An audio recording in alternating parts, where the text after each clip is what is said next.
What is up, y'all? Welcome back to the channel. So today we're actually making something for my Overland F250 build. Now this is going to be one of many build videos for this project. This is going to go on for quite a few months. I know it's a little different than my normal content, but I think y'all are appreciated in the end when we go out west.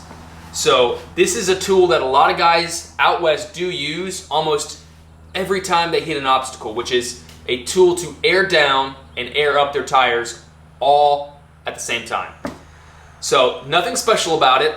Basically, you're just gonna have a splitter with a bunch of air hoses going to all four tires.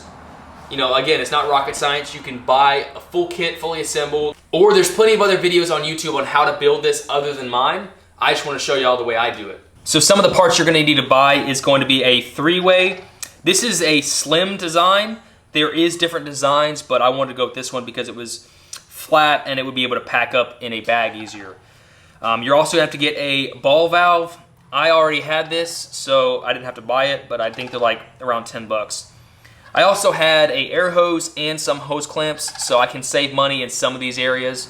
So this build is gonna be cheaper than it would be for you if you had to buy everything. But it's still gonna be a lot cheaper than it would be to buy one fully assembled, which is around 200 bucks.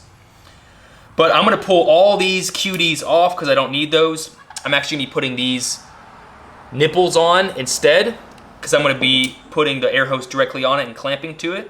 I don't really need to, be able to disconnect it. Then you're gonna need to get a gauge. So I actually got a 100 PSI glycerin filled one. And the idea behind the liquid filled one in my head was the liquid probably would help dampen the blow if this thing were to hit the ground, opposed to the air filled ones. And of course you're gonna need an air hose. This is a 50-foot. This should work for most vehicles, but I might need some more length because my truck is so long. And since you're gonna be cutting this hose, you're gonna need clamps, some hose clamps. I might need to buy some more, obviously, but those are just, do what I can right now. Then you're gonna need to get at least 2 T's, 1/4 inch. I got a whole pack just because it was cheaper that way. I can build 2 of these if I want.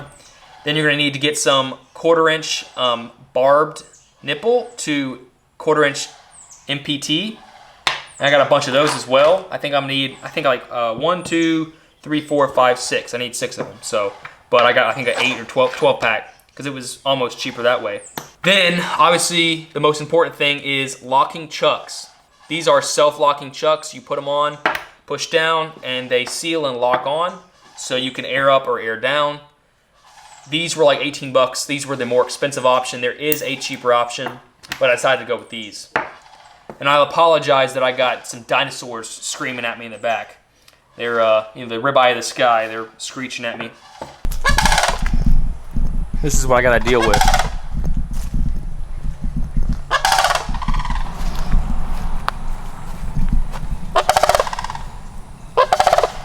So my dummy self was trying to use a 3/8 hose that I had over there with the 1/4 inch stuff that I bought.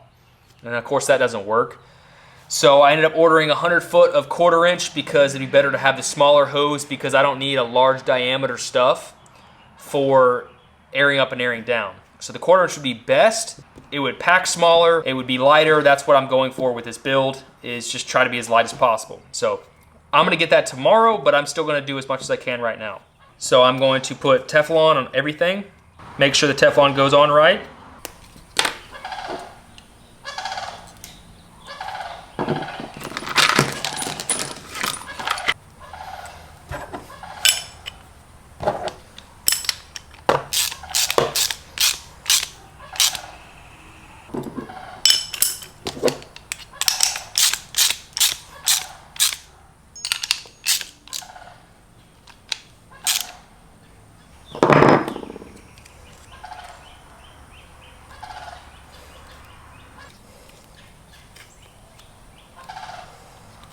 So whenever that 1/4 inch hose comes in, we can go ahead and assemble everything. So yesterday y'all saw me assemble this and get everything ready to put together, but I had the wrong size hose. So I had to order it, and thanks to Amazon Prime, I got it here in one day. This is a 1/4 inch, 100 foot long hose. Now, I don't know if I needed that much, but my truck is a lot longer than most of these rigs.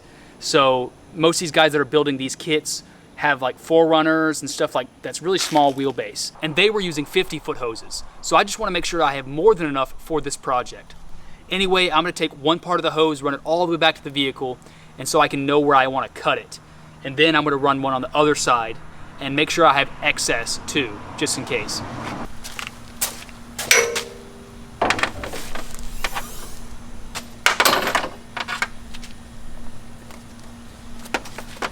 All right.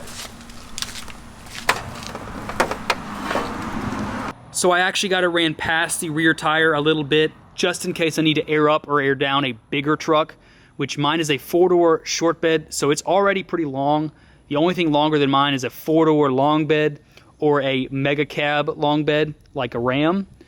But I mean, it's unlikely that I'd have to do that, but I want to be able to just have the capacity if I need to. And of course, you probably could, force it, but I just want to have the excess just in case. So I'm going to cut it off right there, put that tip on it. Then I'm going to cut a section right around here and then put that T in it and then just put a little stub coming off of it to be able to air up this one, and then just do the same on the other side. And we're going to conjoin them right around here to where we could put the gauge and stuff at the front of the truck or the back, regardless how you fill it up. Oh, that's kind of hard to cut actually. Some tough stuff. Not the prettiest cut, but it'll work. So now we're going to put this tip on here.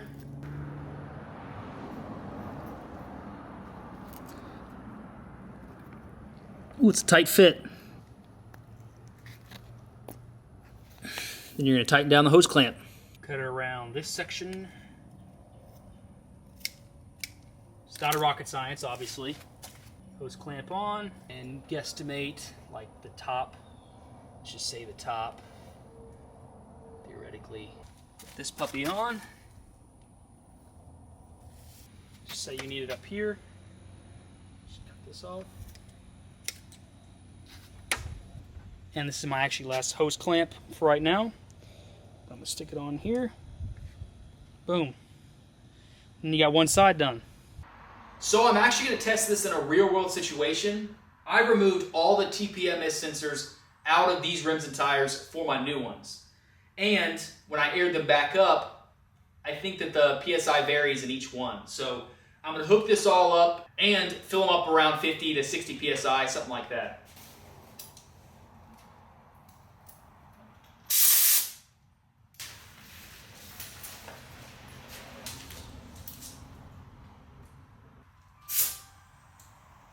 I can hear one of these tires equalizing a good bit.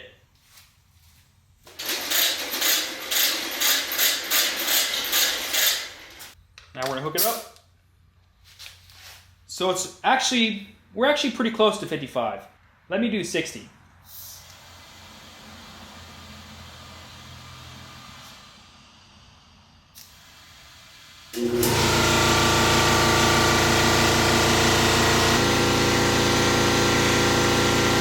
Nice, right on the dot.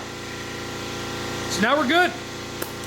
We're gonna remove it and then wrap this thing back up. I'm pretty happy with this tool.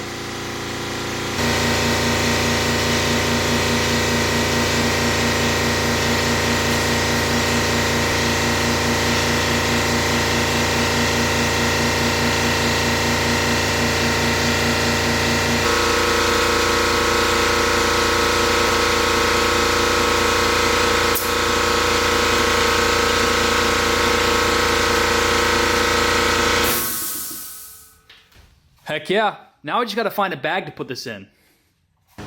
So I also finally got an air compressor. I got a Jayco off of Amazon. I paid around $160. And the reason I went with a Jayco is because, I think they're all Chinese made regardless, but this one had a pretty decent warranty and the price was pretty good. A lot of the V-Air or whatever that brand is, they're priced kind of high and they looked the exact same quality, so this one seemed to be pretty good, so I went with this one. It came with an air hose and a bunch of other attachments, which I don't really need.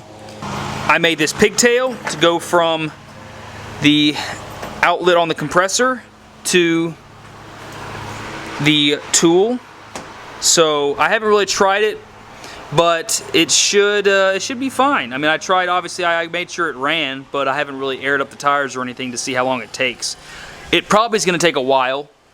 with the amount of volume that's in these tires. But regardless, I have it and it's gonna work well for what we need, I think. I'm considering also mounting it inside of the truck, like underneath the seat, like some of these guys do with their bigger air compressors or their bougie ones. Some of the Jeep models, they put them underneath the rear seats. So I may do something like that. We'll see. But anyway, till next build video, catch you on the flip side.